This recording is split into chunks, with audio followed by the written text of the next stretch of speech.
R Sivasankar, ഇവിടെ ഒരുപാട് കാര്യങ്ങൾ പറഞ്ഞു പി വി അൻവർ. ഇവിടെ ഈ പോയ തൃശ്ശൂർ പൂരത്തിന് റിപ്പോർട്ട് ചെയ്യാൻ ഞാൻ പോയതാണ്.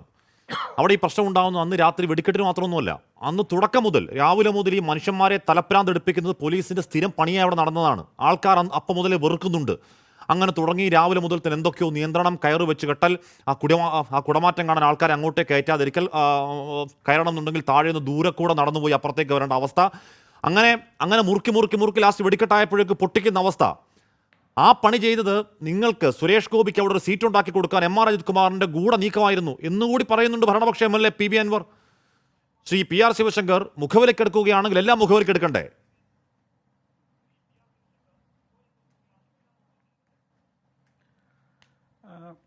ഹാഷ്മി, തൃശ്ശൂർ പൂരത്തിന് ആദ്യമായിട്ടല്ല പോലീസ് ഇങ്ങനെ പെരുമാറുന്നത്. പിന്നെ അങ്ങനെ പെരുമാറുന്നുണ്ടെങ്കിൽ അവിടെ 2 മന്ത്രിമാരുണ്ട്.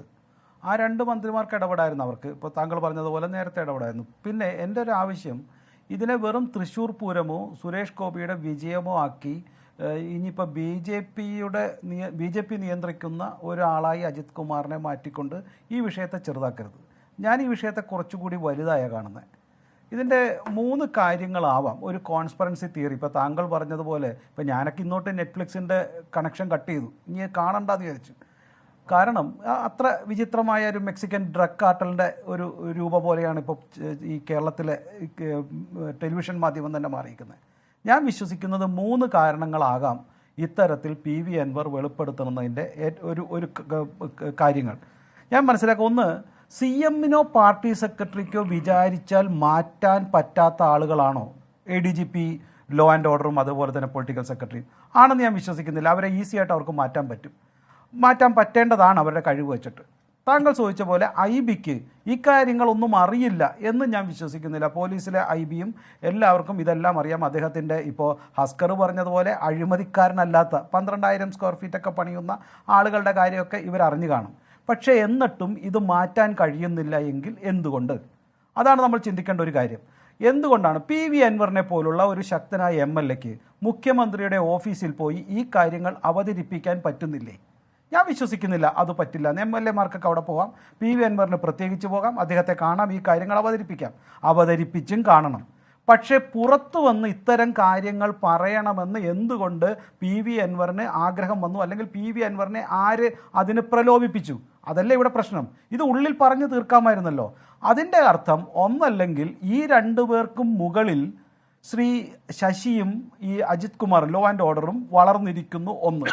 2, ഇവരെ മാറ്റാൻ തീരുമാനിച്ചാൽ ഇവരെ ഭയപ്പെടുത്തുന്ന എന്തോ ഒന്ന് അല്ലെങ്കിൽ 1, 10 ഇവരുടെ കയ്യിലുണ്ട്. ഇവർ മാറ്റിക്കഴിഞ്ഞാൽ അത് പുറത്തു വരുമെന്നുള്ള ഭീഷണി 2 ആയിരിക്കാം.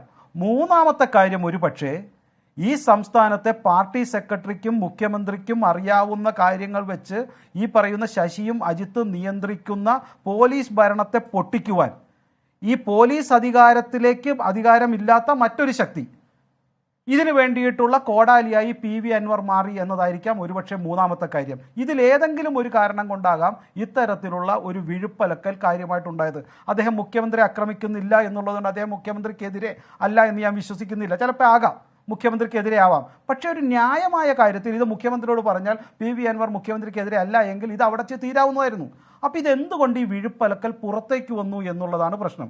അപ്പോൾ ഈ 3 കാരണങ്ങൾ, അതല്ലെങ്കിൽ ഒരു പക്ഷേ ഒരു ശശി അജിത് കുമാർ ഗോവിന്ദൻ അച്യുതണ്ട് നിയന്ത്രിക്കുന്നു, അതിനെ പൊട്ടിക്കുവാൻ നിശബ്ദമായി പിണറായി വിജയൻ പുറത്തേക്ക് വിട്ട മറ്റൊരു വ്യക്തിയാകാം ഇതും എന്നും വേണമെങ്കിലാകാം.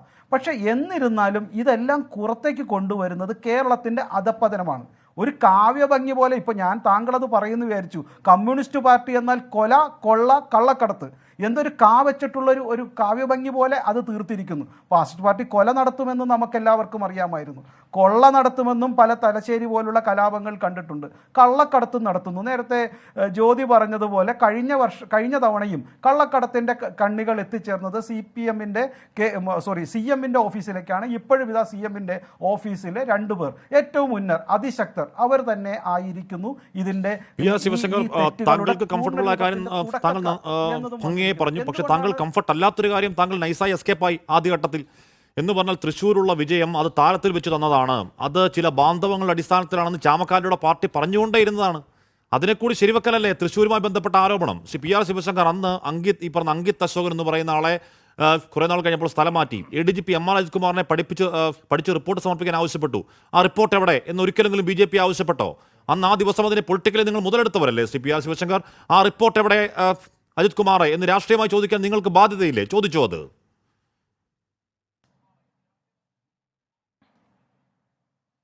അല്ല, അതിൽ ഒരു രണ്ട് തെറ്റുകളുണ്ട്. ഒന്ന്, അവിടെ കോൺഗ്രസിൻ്റെ വോട്ടുകളാണ് കുറഞ്ഞത്. അത് അത്തരത്തിൽ വോട്ടുകൾ എന്തുകൊണ്ട് കുറഞ്ഞു എന്നുള്ളതും CPM-ന്റെ വോട്ട് മറിച്ച് വിൽക്കണമെന്ന് വരുന്ന അതുവരെയുള്ള ആരോപണം. പല ചാനലുകളും സുരേഷ് ഗോപി മൂന്നാമതെത്തും എന്ന് അതിനുശേഷവും പറഞ്ഞിരുന്നു. അതിന് മറ്റു പല കാരണങ്ങളുമുണ്ട്. താങ്കൾക്ക് ആവശ്യമെങ്കിൽ അല്ലെങ്കിൽ താങ്കൾക്ക് രാഷ്ട്രീയമായി ഇത്തരത്തിലുള്ള ആരോപണം ഉന്നയിക്കാമെന്നുള്ളൂ. അതിൽ ഒരു പക്ഷേ നിങ്ങൾ പറയുന്ന കാരണം ഉണ്ടെങ്കിൽ പോലും വിജയിക്കാനുള്ള പൂർണ്ണ കാരണം അതൊന്നുമല്ല എന്ന് ഞാൻ വിശ്വസിക്കുന്നു. അപ്പോൾ ഈ ഇടതുപക്ഷത്തിൻ്റെ 2 മന്ത്രിമാർ അവിടെ ഉണ്ടായിരുന്നു, അവർക്കും ഇടപെടാൻ സാധിച്ചില്ല. അപ്പോൾ അവരും ഇതിനെ പിന്തുണയ്ക്കുമായിരുന്നു.